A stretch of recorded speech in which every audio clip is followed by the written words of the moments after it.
Baik, Profesional Muda juga Anda Palembang Jazz Community, kita di Jazz on Trijaya. Dan ini komposisi dari Andre Dinut ya, dengan Red Face. Dinut, ya betul. Iya, kita sudah terhubung dengan Andre Dinut. Apa kabar Mas Andre?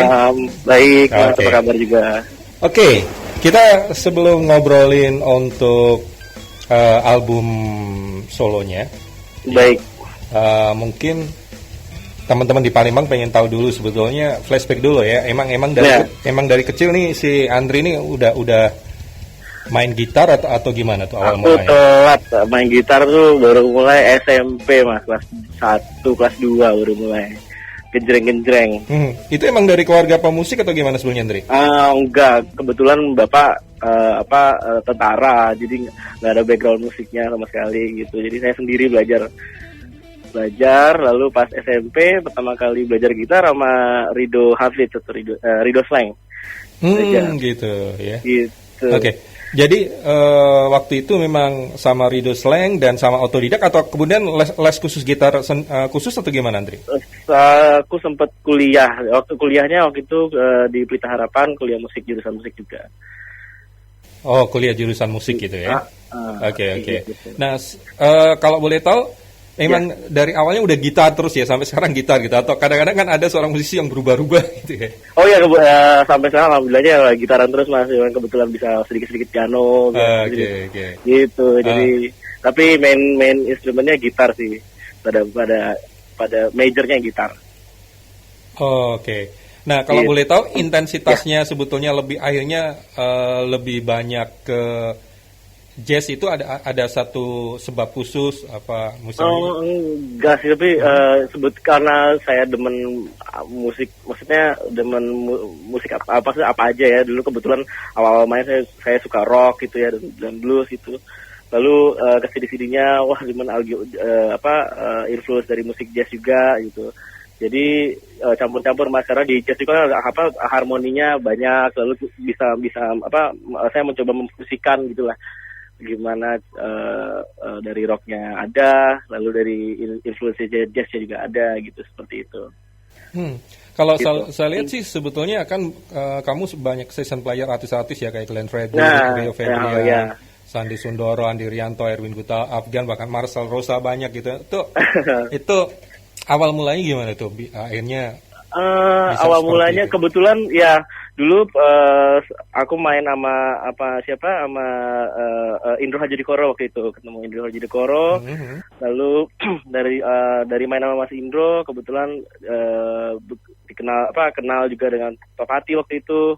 Lalu dari situ dengan Erwin Gutawa dan Andi Rianto, dan ya alhamdulillah seperti itu Mas. Jadi berkenalan lah gitu secara nggak langsung dari kerjaan juga gitu, seperti gitu. Nah, dari pengalaman lo nih, Andre, artinya dengan banyak kamu dari session player itu, kemudian kalau misalnya bikin solo album dan kayaknya juga lebih banyak dominan instrumental itu, apa yang membedakan dari session player dengan mungkin genre yang bukan jazz banget gitu ya? Itu dengan kamu memainkan konsep jazz itu dalam aspek main gitar tuh gimana yang dirasakan? Perbedaannya? Memang seperti dua dunia yang berbeda ya, di antara maksudnya kalau saya lagi kerja session atau lagi itu memang ada pakem-pakemnya, misalnya ya kalau dalam pop ya solonya paling 8 bar, kadang-kadang 4 bar, 8 bar, 16 bar gitu ya. Lalu ada pakem-pakemnya sendiri. Kalau di sini kan lebih lebih ekspresif ya, lebih aku bisa mengeksplorasikan secara gitaran dan harmoninya gitu. Jadi memang dua dunia berbeda sih Mas, cuman saya menikmatinya banget gitu. Oke, Andre, itu kan gitar identik dengan ini ya. Kita bicara teknis ya. Kebetulan ini didengar juga teman-teman Palembang Jazz Community, ada juga para pemain gitar.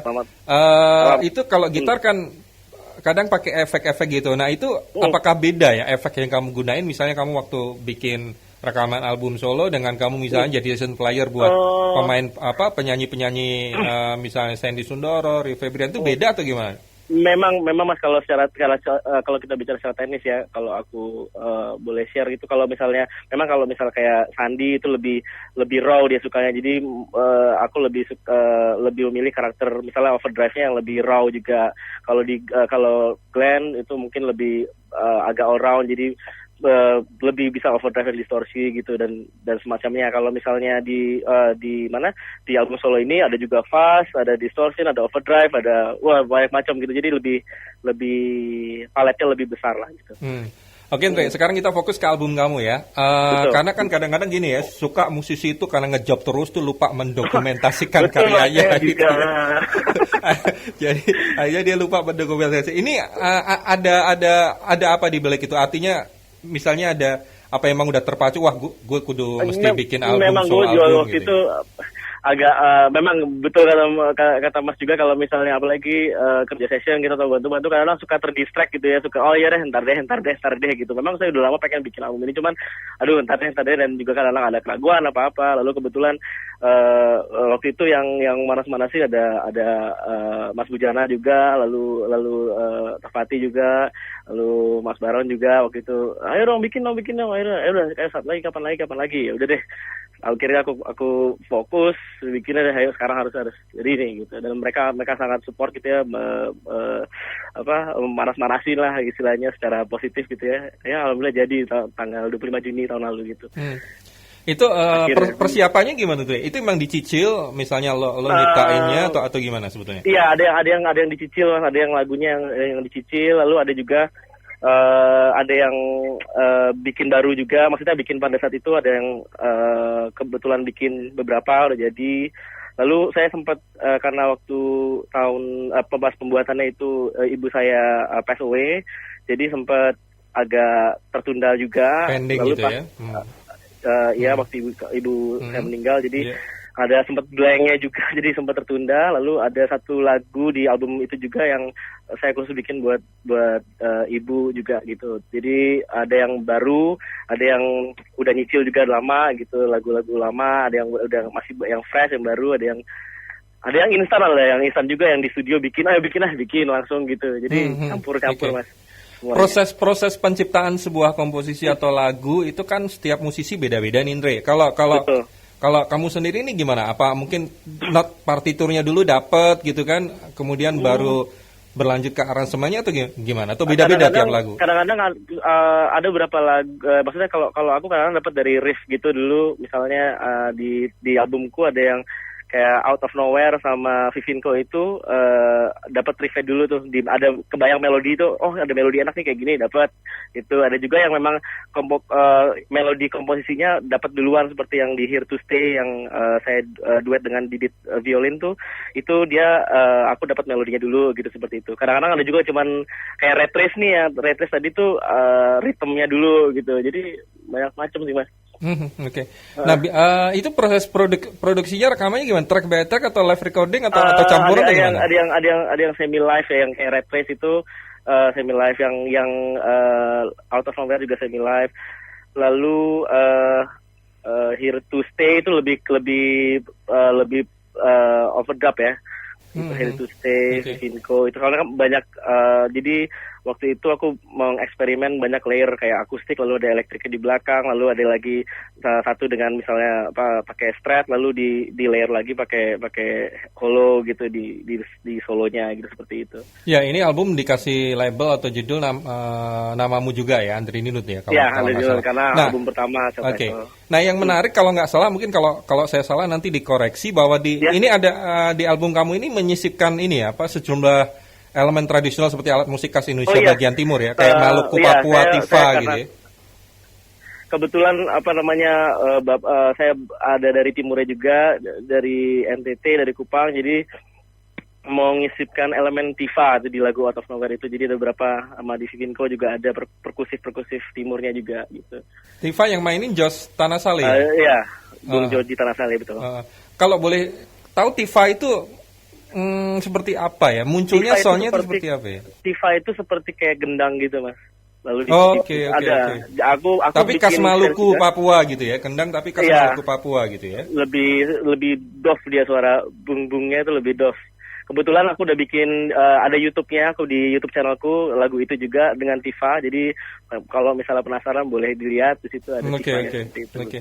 Nah, tadi udah sempat disinggung tadi di situ ada Didit Violin ya.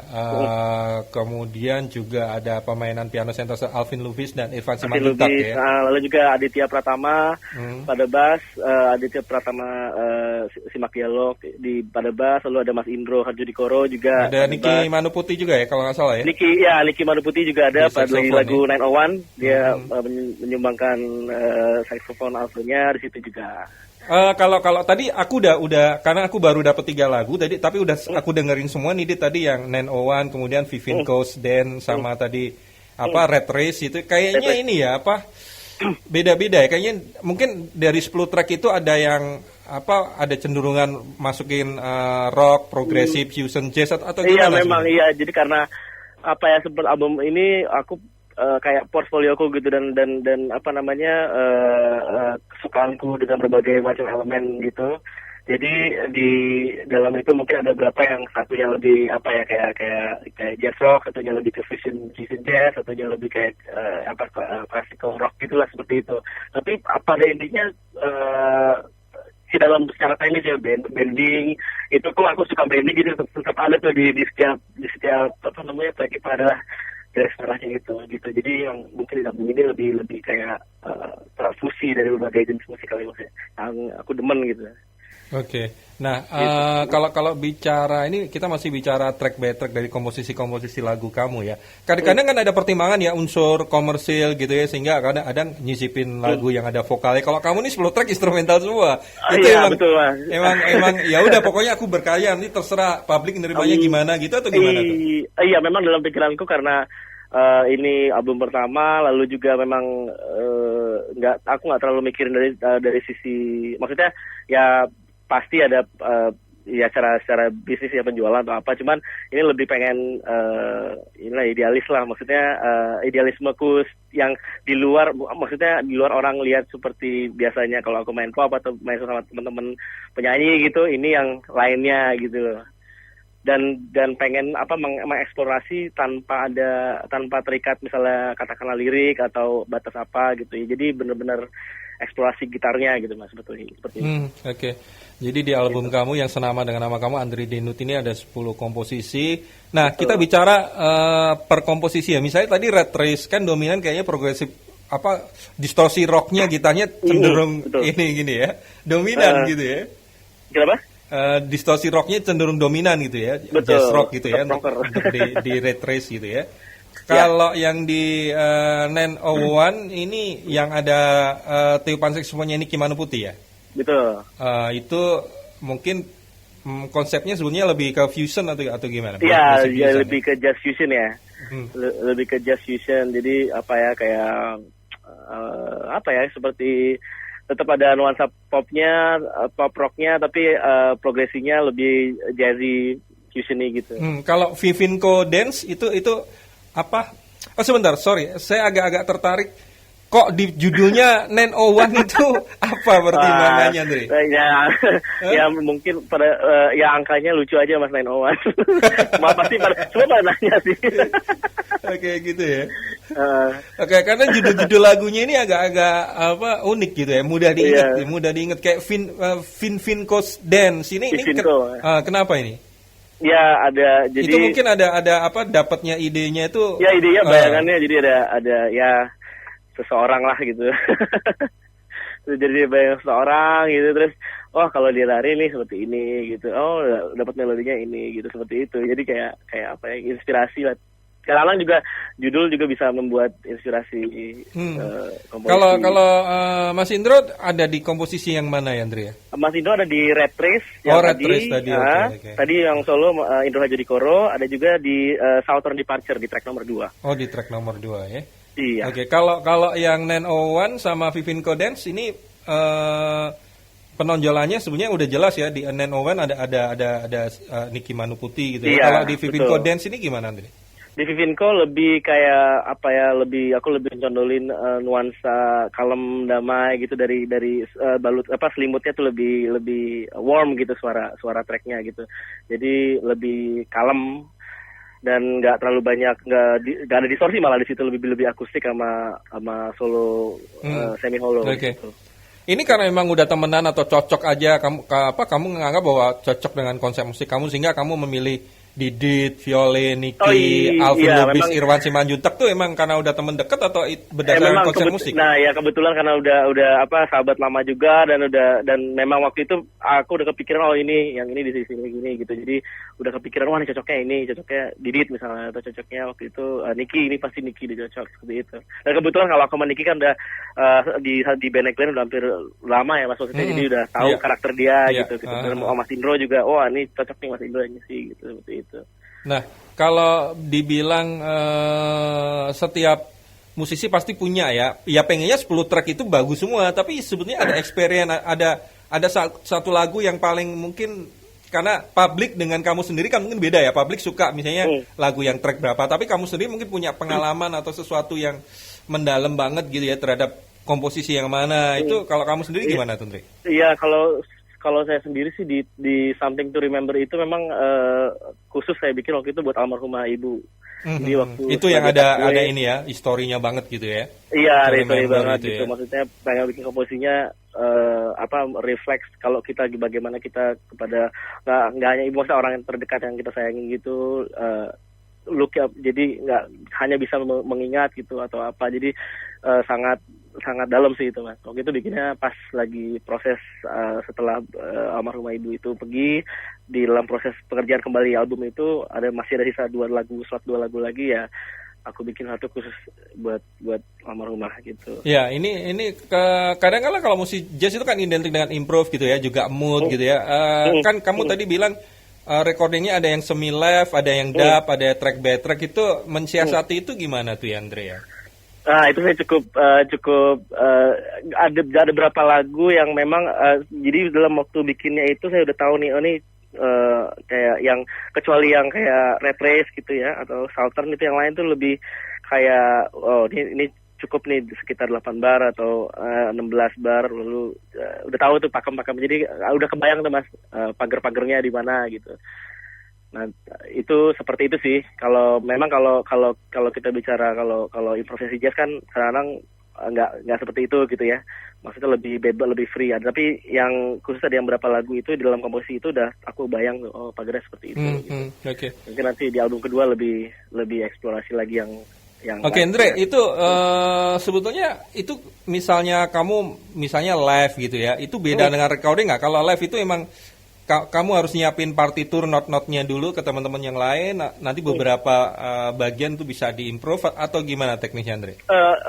Kalau live sih sebetulnya pada dasarnya sama, cuman waktu bagian solonya lebih dipanjangi, jadi lebih free lah Mas ya. Lebih free, lalu pada dasarnya bagiannya sama, cuman lebih free. Kebetulan aku juga lagi mempersiapkan untuk Java Jazz, jadi ada beberapa lagu yang memang agak di rearrange ulang ya, nggak banyak sih maksudnya ya, intronya ditambahi di depan, lalu interlude-nya ada yang di embellish sedikit lah gitu, seperti itu. Nah, karena kamu udah nyinggung Java Jazz, karena saya lihat di line up juga udah ada Andri Dunut solo project gitu ya. Iya betul. Ini emang pas banget gitu ya, artinya memang nanti di Java Jazz itu gambarannya kamu ingin menampilkan komposisi dari solo album kamu itu, atau ada sesuatu surprise yang lain atau gimana ya memang ada komposisi dari album juga, tapi nanti ada surprise juga, jadi ada beberapa lagu yang surprise deh pokoknya. So kalau misal teman-teman di Palembang atau nanti aku nonton tuh Andre pasti, karena kita pasti live report terus ya untuk Java Jazz. Jadi sejauh ini untuk yang di Java Jazz karena udah hampir kurang sebulan lah ya.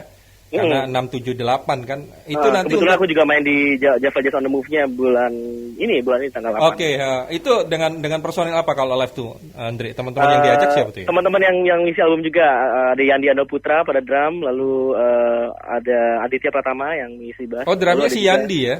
Yandi ya. Oke. Yandi, lalu dan ada pemain keyboard muda berbakat namanya Martin Sihaan. Jadi berempat kita sama Bung Jordi juga. Bung Jordi Tanasale yang main Tifa. Oh, Tifa ya. Oke, jadi line up-nya udah jelas itulah ya, hampir sama ya, live dengan recording gitu ya. Iya, betul. Ya. Oke. Nah, ke ekspor alat tradisional memang hanya di Tifa aja atau memang ada juga ya kalau untuk tradisional Indonesianya itu Mas. Tadi saya mau untuk yang lain nanti buat di album berikutnya. Jadi yang ini masih eksplorasinya itu perkusif. Oke. Ya. Gitu. Kemudian ini ada yang nanya di SMS kita kalau misalnya pengen dapet ini albumnya gimana nih? Mention ke Twitter albumnya, kamu atau gimana? Atau bisa order juga di The Major online di The Major online ya? via The Major. Atau ada juga di Out of The Majors di Palembang juga ada. Oke, ya. Atau tinggal ditweetkan ke The Majors at The Majors Info. Ya, paham. Nanti mereka akan menentukan. Jadi teman-teman mungkin udah tahu langsung mention aja at The Major Info. Ya. Kalau nggak nanti bisa mention ke Trijaya, nanti kita bantu ya. Baik, betul. Kita kasih tahu untuk dijual berapa, Andre? 50.000. 50.000 dengan 10 komposisi. 10 komposisi. Oke, 10 komposisi. Oke, tadi kita udah ngomongin Vivin Codens, 901, kemudian Rat Race juga yang sangat berpengaruh ya karena kaitannya dengan meninggalnya ibu ya tadi ya ada sebuah. Ya, something to remember gitu ya. Kemudian track yang lainnya apa? Yang ada juga yang Coming Home to You itu juga ada, belum sempat didengar mungkin. Lalu ada Out of Nowhere juga, Out of Departure gitu. Jadi kalau yang Out of Nowhere itu memang waktu itu karena sesuai judulnya Mas, Out of Nowhere. Jadi memang waktu itu lagunya tidak ada, jadi kebetulan lagi di studio pas lagi saya ngerapin apa gitu, terus ada riff ini lucu ya gitu, terus jadi lagu komposisi gitu. Jadi apa judulnya? Ya, It's Out of Nowhere, yaudah Out of Nowhere.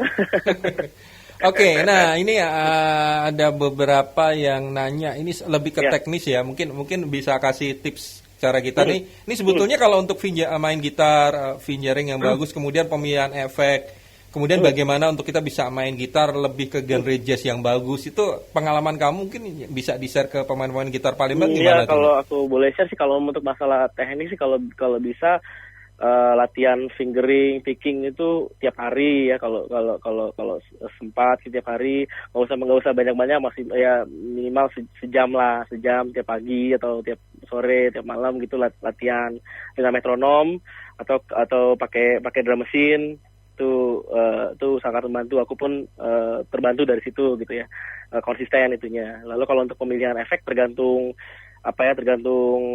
musiknya apa dan juga kebutuhannya apa gitu. Kadang-kadang kalau blues kan nggak terlalu, misalnya kalau kita banyak main blues lebih condong ke overdrive daripada distortion gitu secara teknisnya itu. Oke, baik. Next project gimana? Ini memang sekarang lagi fokus untuk nyiapin tampil di Java Jazz atau ada yang lain? Lagi siapin album kedua, Mas. Oh, oke. Lagi udah mulai ngumpulin lagu album kedua, alhamdulillah udah kumpul sekitar 3 lagu. Oh, udah ada 3 lagu. Boleh aku tahu secara konsep beda dengan album yang ini atau gimana? Hampir sama, cuma ada beberapa yang lebih live ya, yang lebih yang Mas bilang tadi lebih live.